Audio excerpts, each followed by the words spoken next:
Ever noticed your snack bag is getting smaller, but your wallet still feels the hit? You're not imagining it. This is shrinkflation. The cookies are shrinking. This shrinkflation stuff is getting out of control. The stealthy side of inflation. And in 2025, it's everywhere. Shrinkflation. Shrinkflation. Shrinkflation. From chips to toilet paper to your favorite chocolate bar, companies are shrinking what you get while keeping the price the same. So today, we're diving into how hidden inflation is reshaping your shopping cart. 1 gram, 1 square, 1 ounce at a time. Let's break it down. Shrinkflation is when companies reduce the size or quantity of a product, but keep the price the same. It's inflation by another name, one that hides in plain sight. That 12-pack of soda, it's now 10. That cereal box, same size, half the flakes. That family-sized chip bag, filled mostly with air. And it's not just a gimmick, it's a strategy. Shrinkflation is designed to sneak past your radar. The goal isn't just saving money, it's avoiding a backlash. Because companies know one thing: if they raise the price by $1, you'll notice. But if they cut 10% of the product and keep the price the same, most of us won't. So, why are brands doing this? 3 words: costs, competition, and psychology. First, production costs have skyrocketed. The price of ingredients like cocoa, wheat, oil, and sugar have all jumped. Labor is more expensive, shipping costs are up, and global inflation, still lingering from the pandemic and supply chain shocks, hasn't let up. But instead of raising prices, companies hide inflation by shrinking the product. Why? Because consumer research shows that most people will accept less for the same more easily than more for more. If a chocolate bar drops from 120 grams to 100 grams but costs the same, the sticker price feels familiar, even though you're paying more per bite. And then there's competition. If one cereal brand raises its price to $6, but a competitor keeps the price at $5 by shrinking the box, guess which one most people buy? It's not just about cost, it's about survival in a crowded market. Now let's talk about what's happening in 2025. Cadbury's dairy milk bars in the UK were quietly reduced from 110 grams to 95 grams.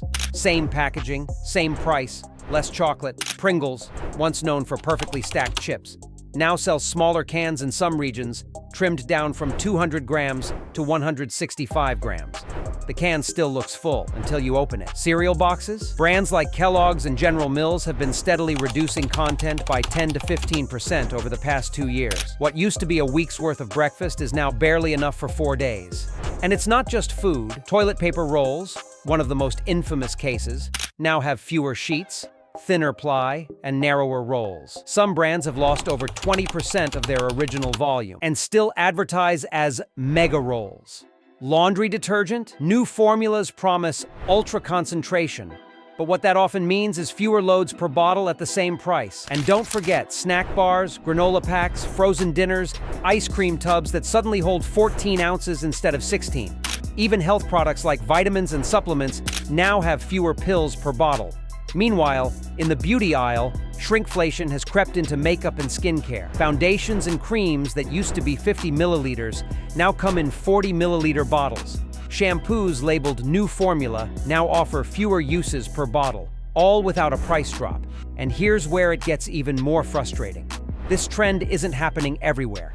In some parts of Europe, laws require companies to disclose size changes on the packaging. In Japan, unit pricing is strictly enforced on all grocery items, giving consumers a clearer view of actual value. But in places like the US, where packaging design is largely unregulated, companies can shrink and rebrand without anyone raising a flag, unless consumers catch it themselves.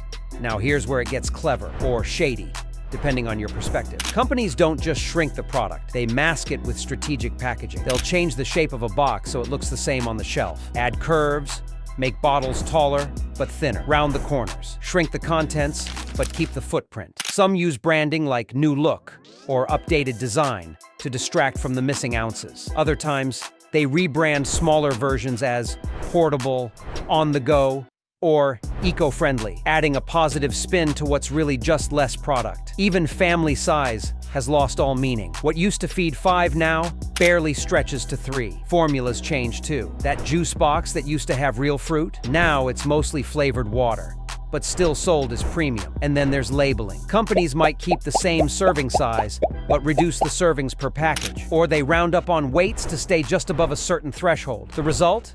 You feel like you're buying the same thing until you realize you're not. So what's the real cost here? It's not just that you're paying more for less, it's that your purchasing power is eroding without any warning. In 2025, inflation might be moderating in official numbers, but if your grocery bill still feels painful, it's because shrinkflation is hiding in the margins. And trust is taking a hit. Consumers are noticing the games, and they're not happy. Brand loyalty is slipping. Once trusted names are becoming memes. And people are asking, if you're willing to deceive me on the size of a chocolate bar, what else are you willing to fudge? It's creating a gap, not just in price, but in credibility. People want honesty. They want transparency. And when they don't get it, they walk. There's a reason why generic brands and local retailers are seeing an uptick. People would rather buy something basic that's honest than pay for a name that hides behind shiny packaging. Beyond personal frustration, there's a macroeconomic effect too. When people feel cheated, they spend less. When inflation is hidden instead of addressed, it distorts data, making it harder for economists and policymakers to measure true consumer strain. And as shrinkflation continues, it compounds. Less food, fewer uses, smaller servings, higher cost per unit. It's not just a marketing trick, it's a consumer tax. So how do you fight back? Start with unit pricing. Don't just look at the sticker price. Look at the cost per ounce, gram, or load. That's where the truth hides. Compare packaging side by side. New designs often conceal reductions. If it looks taller, check if it's thinner. If it says new and improved, ask, improved for who? Check the serving count. If your cereal used to be 15 servings and now it's 12, that's shrinkflation in action. Be vocal. Post what you find. Brands hate bad PR, and consumer noise has forced companies to reverse changes in the past. And whenever possible, buy in bulk or switch to private labels. Store brands are often more transparent and offer better value. At the regulatory level, some consumer advocacy groups are pushing for clearer labeling laws, especially when product sizes are reduced. In the EU and parts of Asia, companies must disclose when product sizes change. The US is lagging behind. Organizations like Consumer Reports and Consumer Rights UK are calling for mandatory transparency, because the truth is, if companies were forced to say, now 10% smaller on the box, most of them wouldn't shrink products to begin with. There's also a push for standardized packaging metrics, so brands can't play tricks with bottle shapes and box dimensions. But change doesn't happen unless consumers demand it. So keep receipts, share findings, support companies that are transparent, and call out the ones that aren't. Shrinkflation isn't just a gimmick, it's a quiet warning. It's a sign that companies are under pressure, and passing that pressure on to you in ways you might not notice until it's too late. It affects everyone, from single parents trying to stretch a paycheck, to seniors living on fixed incomes, to everyday shoppers who just want a fair deal. So the next time your snack feels lighter or your toilet paper runs out faster, don't just shrug. Ask why. Ask what else is being hidden. And ask whether we deserve more honesty, not just from politicians and news outlets, but from the brands we buy every single day. If you've spotted shrinkflation in the wild, drop it in the comments. Share your "wait, didn't this used to be bigger" moment, and if this breakdown helped make sense of what's happening behind the shelves, hit like, subscribe, and ring the bell. Because the more we know, the harder it is for companies to get away with less. See you in the next one.